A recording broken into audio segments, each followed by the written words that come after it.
the Dentalpreneur Podcast. Okay, doctor, it's time to put down that handpiece. You're listening to the show dedicated to helping dentists get their lives back. It's time to decrease your stress, increase your profitability, and regain your passion. Now introducing your host, Dr. Mark Costas. Hello, everyone. Welcome to another episode of the Dentalpreneur Podcast. I'm your host, Dr. Mark Costas. What is up, my friends? I hope you're doing great out there today. Very excited for today's guest. It's been just a little bit since we met at the Dykema conference, and she really impressed me when she was on stage, and I kind of approached her afterwards and asked if she would be willing to be on the podcast, and she so graciously accepted my invitation. I want to introduce to you guys Dr. Heather Dawn Lawson-Myers. She is a transformational speaker, coach, and John C. Maxwell leadership team member. She has a passion for cultivating high-performance teams. She's on a mission to elevate dental practices into coveted assets, paving the way for a prosperous future while igniting inspiration throughout the dental profession. Boasting 36 years of hands-on experience, Dr. Lawson-Myers intimately understands the multifaceted challenges dental teams face. Her conversational presentation style effortlessly equips dental professionals with the tools and techniques to conquer impediments, turning stress into a resounding success. HD, how are you today? I am fantastic. All the better for seeing you, Mark. It's so great to see you as well. You just have this energy about you that emanates even through a Zoom. Your smile is infectious. I'm so glad to be able to spend the afternoon with you. The feeling is absolutely mutual. Thank you so much. Hey, HD, maybe you could start by kind of giving us a little bit of a background. You've been in the trenches for some time now, over 3 decades, but we'd love to hear how this all got started and how you got to work with dental teams and all that good stuff. So I have been in the trenches for over 30 years. So maybe that means I'm a child prodigy, right? Could be. You must have started when you were 6 years old. My dental journey began at Howard University, where I completed a Doctor of Dental Surgery degree, practiced in the States for a few years, 5 years, owned my own practice, really loved it, but wanted to come home. And since I've been in Jamaica, I've had a wonderful, flourishing private practice, but I've always felt the need to give back. So I've been heavily involved in my association and also the governing body that leads dentists. We call it in Jamaica the Dental Council. And I had the privilege of being the only female chairman of the Dental Council. That's my story, and I'm sticking to it. I love it. I've informally trained many people over the years, but maybe about in 2014, I started seriously preparing myself to coach and train through the John C. Maxwell movement. And since then, I've acquired other skills, other certifications. And then in 2021, does that sound familiar? Pandemic. It does, yes. So everybody's world getting turned upside down. I decided it's time enough to spread some of this knowledge. And so since then, I've been training dental assistants. I've been coaching dental teams, and I have been coaching medical and dental professionals. Excellent. Okay, so I heard some. Yeah, there was a little bit of feedback. That's okay. I got you. We'll fix that in post-production. Okay. So HD, tell me this. Up until that point, up until 2021, when you transitioned from practice owner here in the States to practice ownership in Jamaica, what did you see was the biggest kind of difference between the two markets? There's a slight correction. I migrated back to Jamaica 5 years after I graduated from dental school at Howard. So I've been in Jamaica since 1993. Got it. Okay. But, back and forth, things are essentially the same in dentistry, no matter where you go in the world. It's the same challenges, meaning that most of us, I'm not talking about DSOs or, the large conglomerates. Most of us are having the same challenges with staffing, with HR, with finding time to train and to keep and maintain standards. And really and truly trying to do that in a small office can really be overwhelming. Thankfully, in my early years, I connected with Kathy Jameson. I don't know if you know Jameson Management. I do. I had the privilege of working with them, not as a coach, but just being under the umbrella of Kathy Jameson, learned a whole lot. And on that journey, I was able to see that all the challenges that they were working through with offices in the US, same challenges here in the Caribbean. And I suspect if we were to check the UK, it would be absolutely the same. People are people, right, Mark? Yeah, it's so true. It's so true. I had the great privilege of being able to speak at the dental school there in Kingston. I think it's University of West Indies, UE. Spoke. Awesome. Yeah. I'm scheduled to go up there and speak to the students this Friday. So I'm going to tell them, Mark says hi. Please do. Please do. Dr. David Dunning from University of Nebraska was a very forward-thinking practice management professor. And he would go and kind of host a summertime session with the dental students there. And he invited me to go speak a couple of years in a row and had just a lovely time, and really, really ambitious young students, very small dental class, which I think is to their benefit. I mean, there's only, I think, less than 20 in the classes when I was speaking there. But beautiful facility and great kids that really were interested in the entrepreneurial side of things. It was very refreshing to go speak there, and a warm reception, had a great time. So I love very much your home country, and it is just a beautiful place to be. And I would love to hear a little bit about what it is that you focus on when you're working with dental teams and dental assistants. Oh, thank you so much for that question. A lot of what I see in the dental industry focuses on systems. Systems are great. I could not function without systems. However, the little challenges that I see, those little knots that we're constantly trying to weave out, have more to do with people. Who are the people that we're hiring? I mean, you may look at a resume and say, check. This person has all the experience, but what does that person bring to your team in terms of emotional intelligence? Do you know who you are? Because if you don't know who you are, you don't know what you're looking for in a team member to either fill some gaps or enhance what you already have. So understanding emotional intelligence is extremely important. That can begin by just doing a simple personality test to see. Now, no test is the be all and end all, but it begins to shape, to give some kind of feel of who this person is. Is this person's personality suited for the front desk? Because this person is an introvert. They probably would be better off with dealing with something analytical based on their personality. But you have them at the front desk and you're pushing them beyond where they are not necessarily not capable of going, but it's not their comfort zone. And so they're always going to pull back to where their comfort zone is. Whereas you may have somebody doing inventory who's just not well organized, but would do great at the front desk. So having knowledge like that can really be a stress breaker. Yeah, that's so wise. I focus a lot on the people skills, understanding who they are, understanding how to group people together with their strengths. Where my weakness comes in, your strength fills the gap, and et cetera, et cetera.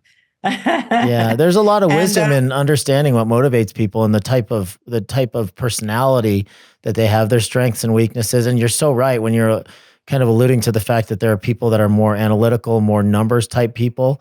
And a lot of times those people aren't the best for forward-facing kind of people interactive positions, but still valuable to the organization in a lot of ways. Absolutely. Absolutely. And I don't know if you're familiar with Strength Finders, but Strength Finders coaching allows me to work with teams, finding their talents and allowing them to thrive where they naturally do well. And once we're able to unpack and put that puzzle together, you will be surprised to know how you take a group of people that have just been thrown together and specifically place them, and something blooms that you could not imagine was there. And we know for sure that in the environment in which we work, stress is always going to be a part of it because things change moment by moment. You have a wonderful huddle. You decide who is going to do what. 15 minutes out, this person is going to be late. This one can't come. This one was scheduled for a prophy, but they now want restorative work. All of those changes are taking place constantly. So having the right people in the right positions won't totally eliminate stress, but it will allow for a freer flowing environment and more camaraderie because people now understand their gaps and who has the strength and who to look for this and who to look for that. And knowing that and putting those things in place, oh my goodness, that alone is a stress breaker. Indeed. So, you kind of mentioned 2021, and that's kind of imprinted in a lot of our brains. The poor students that were going through dental school during that period of time really had a rough go, and kind of got forgotten a little bit. Many of them graduated without a whole lot of clinical experience because clinics were shut down, and they graduated. They pushed them through anyway, and some of them had like one crown prep and one root canal under their belt, and maybe a handful of fillings. So I felt bad for those students, but also there was a mass exodus of dental workers, medical care workers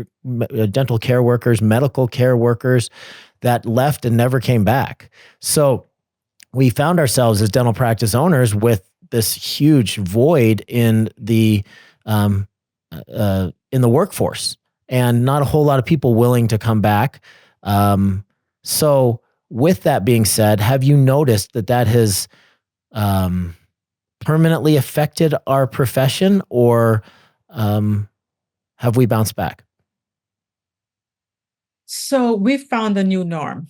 And what I mean by that is many offices never had virtual assistants. Now, many offices are using virtual assistants or AI to help with the phone calls, message taking, setting appointments, all of that. So that's new and that's different. And that's not necessarily bad, but it's a new norm for us. Sure. The big gap in the clinical area remains a big gap. And so one of the reasons why I feel that my online training course has gone so well is because people don't have time to wait for somebody to go through 2 years and be qualified to be an assistant. But if they can find someone who has the right attitude and just need some quick instruction, they may be training on the job, but here I am to supplement with the online training to make sure that when Martha says, just do this, Dame says, Martha, this is why we do this. So you can begin to fill the gap. So, dentists have always been resilient. We've had to be. And so many people are operating, but it's never going to be the same.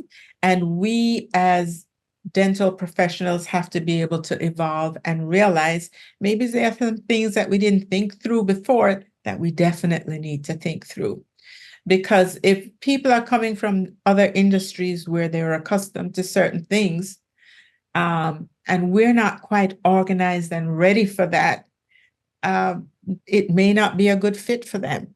Sure. Right? Sure. The reality is, who has an HR department when you have 4 dental operatories, 2 assistants, and a hygienist? Nobody. Yeah. You are the HR department owner, Doc. So creatively looking at grouping together and connecting with someone who can help several offices with HR. That may be something that most people would gravitate to now, because it's not somebody that you have to hire, but you can still get the same support, right? So we're looking at things differently. Things have changed. I choose to say we are creating a new norm, and it continues to evolve, because we're not quite there yet. We're still trying to figure out a lot. Yeah, I love it. Maybe you could talk us through what your curriculum looks like. How does this training work? And, I don't know if you knew this, but I had a curriculum that I wrote way back in 2007 through 2008 called Horizon Schools of Dental Assisting. And it was different from what you do in that I created this dental assisting school curriculum that I would teach in my reception area. And then the operatories in my main office were kind of the lab, and people would go and we would pass instruments. We'd teach them how to take x-rays and stuff like that. And I got this curriculum passed in my through my state, which was Arizona, through the State Board of Post-Secondary Education. And it got the stamp of approval. And then people started kind of reaching out to me saying, I want to do the same thing in my office. So we sold it. We licensed it to about 200 dentists across the United States. And there's still a lot of dental assisting schools that are open in dental offices across the country.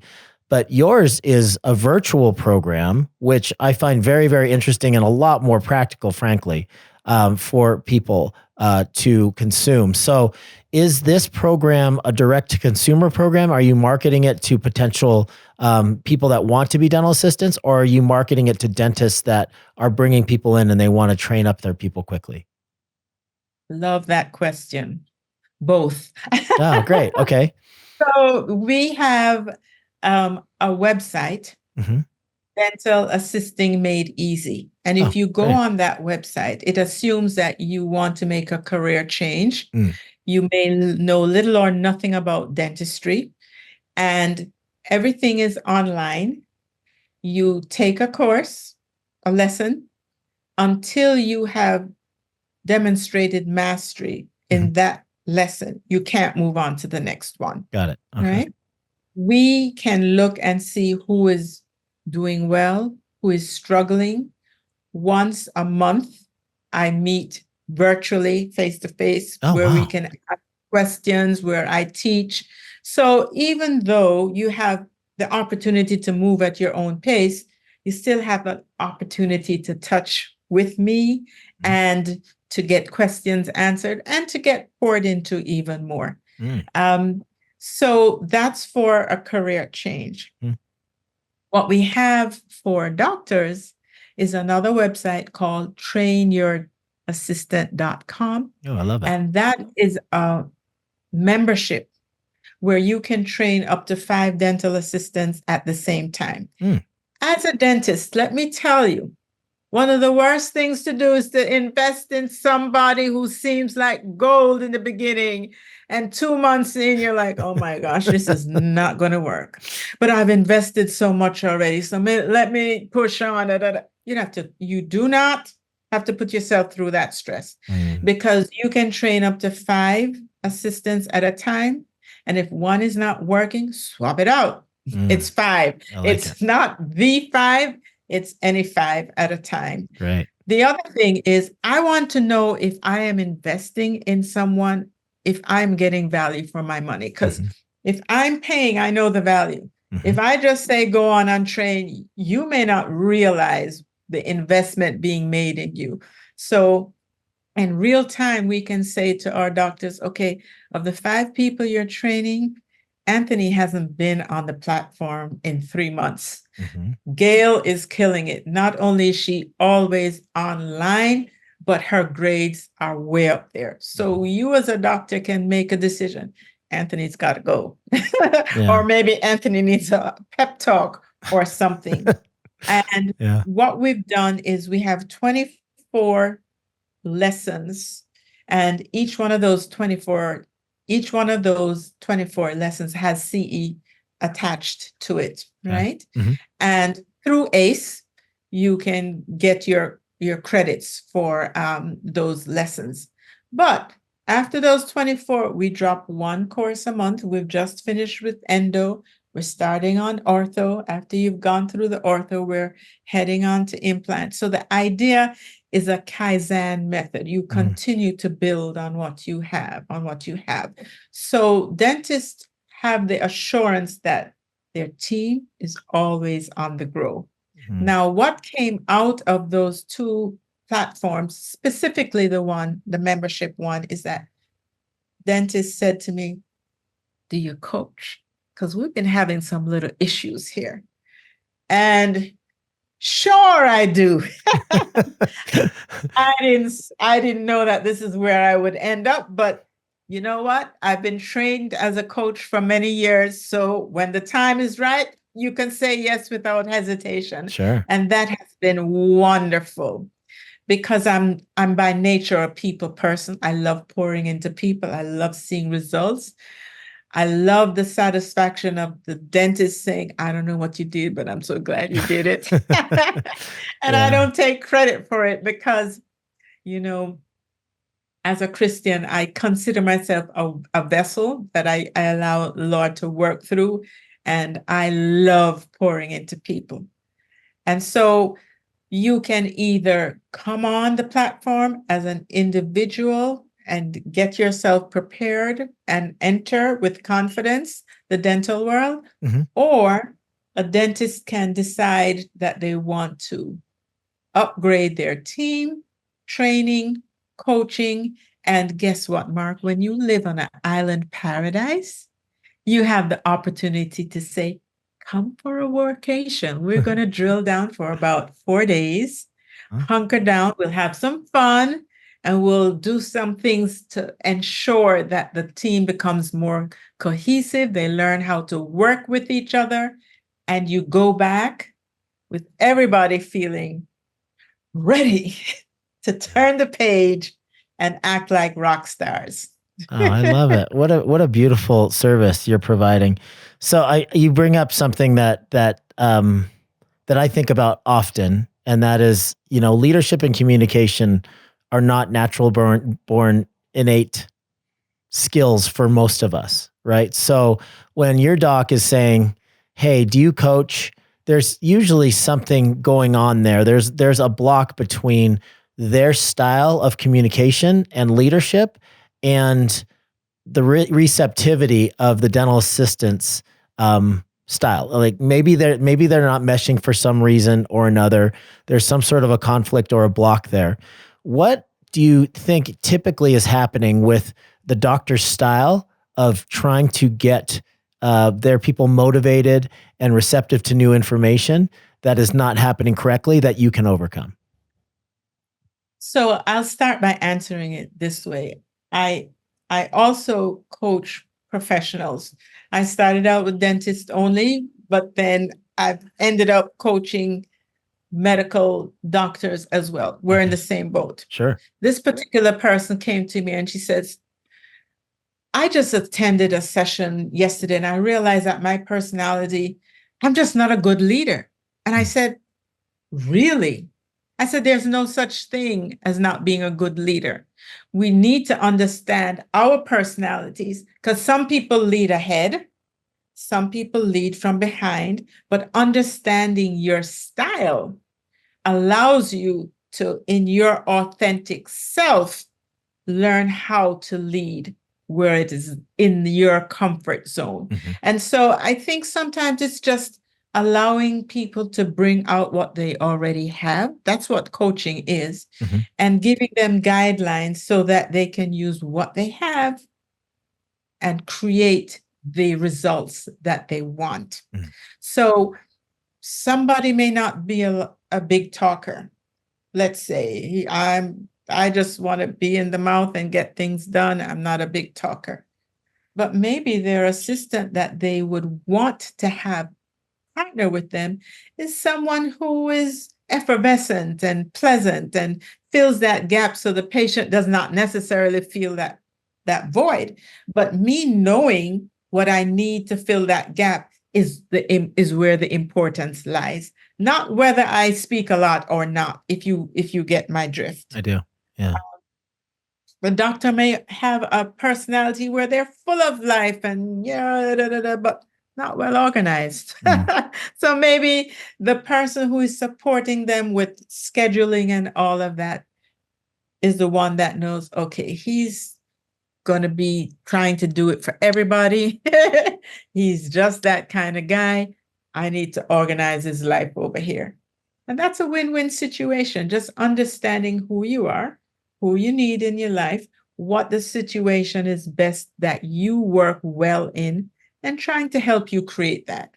Yeah, I love that. That's beautiful. As an executive coach / professional coach dealing with medical professionals, highly educated people that that typically, I will say this because I'm one of them, were never developed as natural communicators and leaders. We talked about this already. What are you typically working with them on? What are their big challenges? Why are they seeking coaching? What void are they trying to overcome in their area of expertise? So I think everybody is on a growth trajectory. Mm-hmm. And I think as you go along in your professional life, you realize, okay, I have all the fancy equipment. I have all the systems in place. What's missing? And that what's missing may feel like I'm just not fulfilled, or it may feel like I just can't get it together because I think I have all the components, but it's just not coming together and being productive in the way that I would like to. Okay. So I find that people may not have the language to share what the challenge is, but they may be able to say, I'm not sure what it is, but I'm just not where I want to be. And that's where, as a coach, you come in and you help to provide clarity. Because as you know, Mark, we're all so different. You may want to work 4 days a week and spend Friday playing golf or whatever. Somebody else may be in a season of life where they have young children and they don't want to start early, and they don't want to work too late either. So understanding what season you're in, what you need to happen for you in that season is imperative.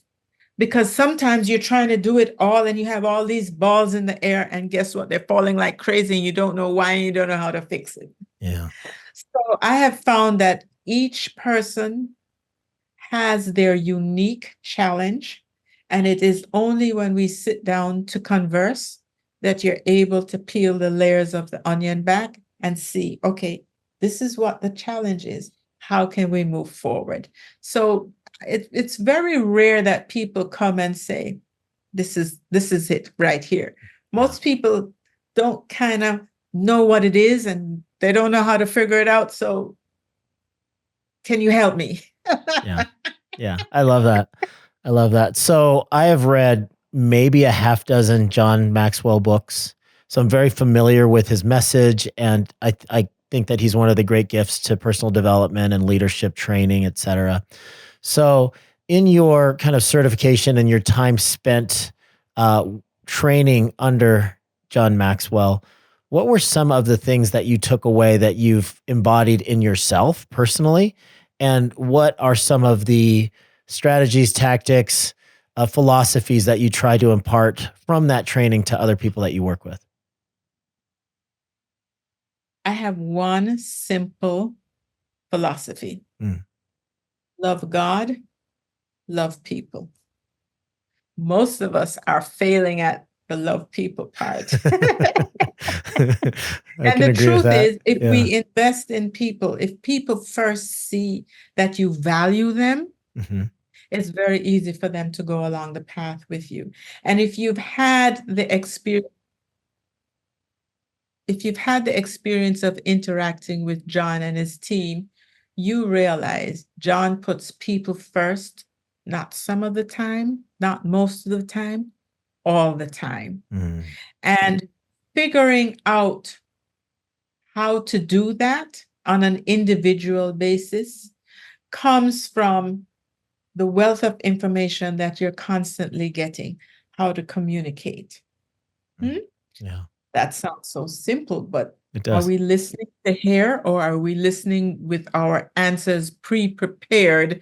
Because I know what he's going to say. Yeah. Okay. What about the fact that you walk past people all the time and their job is to support you by ensuring that you have a clean environment? Do you know that person's name? Where do they live? What about them do you know? Because knowing each person that is in your sphere is absolutely important, because again, where does loyalty lie? Loyalty lies when people feel this person cares for me, this person values me. So treating people as people is absolutely key. And I'm going to tell you, there's not much rocket science to this thing. It's just understanding, contrary to whatever it takes to get it done. Mhm. We look at, let's pour into people, because if we serve them, they will in turn reward us for serving them. That's it. Beautiful. That's it, Mark. As simple as it sounds. Beautiful. I want to talk a little bit about you and what drives you. So, you're a very accomplished professional.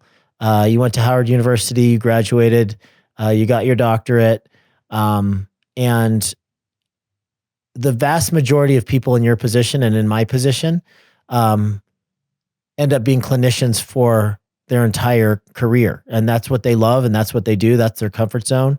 But there are some people that take a different path, and other things end up fulfilling them at a higher degree, right? So you working with people and other professionals, it seems, kind of superseded the clinical stuff, and you kind of utilize this platform and your educational basis to kind of catapult your other businesses and your other career. So is this an entrepreneurial drive? Is this a drive to work with people? Or what was it that got you to transition from the typical clinical dentist to what it is that you do now? That is such a good question.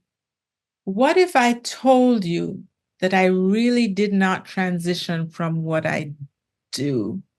What if I just told you that in each season it looks different?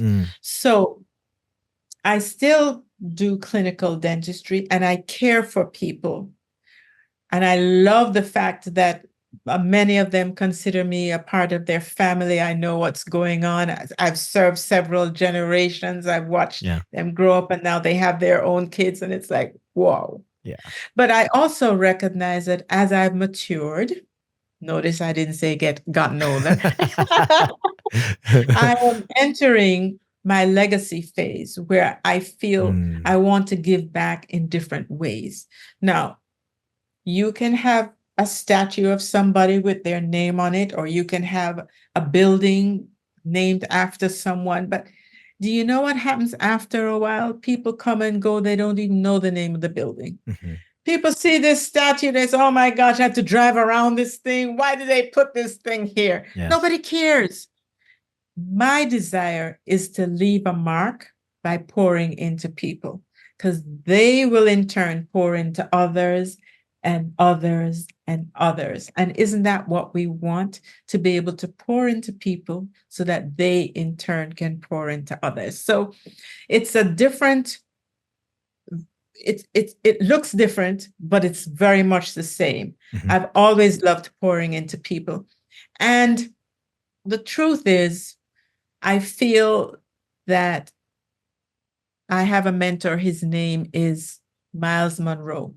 And he says, the richest place on earth is the graveyard, because there are buried books that should have been written, songs that should have been sung, etc., etc., etc. So my tagline is, I want to go home empty. None of my talents are going to be buried. I'm going to use all of them up to serve all the folks around me. And out of that, I believe that I will earn an income to take care of myself. But first and foremost, I believe, as John says, if you take care of people, if you meet their needs, you'll be taken care of. Beautiful. So I don't know if that answers your question. But yes, that's me. That's a wonderful answer. That's far and away like the most inspirational answer that I could have hoped for. HD, what's the best way for people to get involved with your trainings and maybe get in touch with you? So I'm on most of the socials. Okay. LinkedIn, Dental Assisting Made Easy, or HD Lawson-Myers. You'll find me on LinkedIn. Okay. IG, Dental Assisting Made Easy. And it's very easy to find on IG. And we have ways that you can connect us if you actually go to the websites. Mm-hmm. They are similar: trainyourdentalassistant.com or dentalassistingmadeeasy.com. And I do a little experimentation on TikTok. I don't do any dancing or anything like that. Yeah. But you'll be able to find me on the talk as well. I'm sorry, I'm not what did Twitter change to? X. I don't do much. I don't do X either. I do them all except for X. That's right. Yeah. So if you look on TikTok, you'll find me by my name. Okay. Or if you want to send an email, you can send it to DAMELFD@educenter.com. Excellent. Excuse me, at gmail.com. At gmail.com. Awesome. Yeah, so there are a few ways. Well, HD, it's been such a pleasure to get to know you at a deeper level. Thank you so much for taking the time to spend with myself and the listeners. It was a great inspirational talk today. Oh, thank you so much, Mark. It really was my pleasure. I don't say that lightly. I'm grinning from ear to ear because it's just been such a wonderful few minutes spent. And I hope this won't be our last connection. Oh, I don't think it will. If it's up to me, it won't be. I really appreciate you. Thank you so much. All right, ladies and gentlemen, Dr. Heather Dawn Lawson-Myers.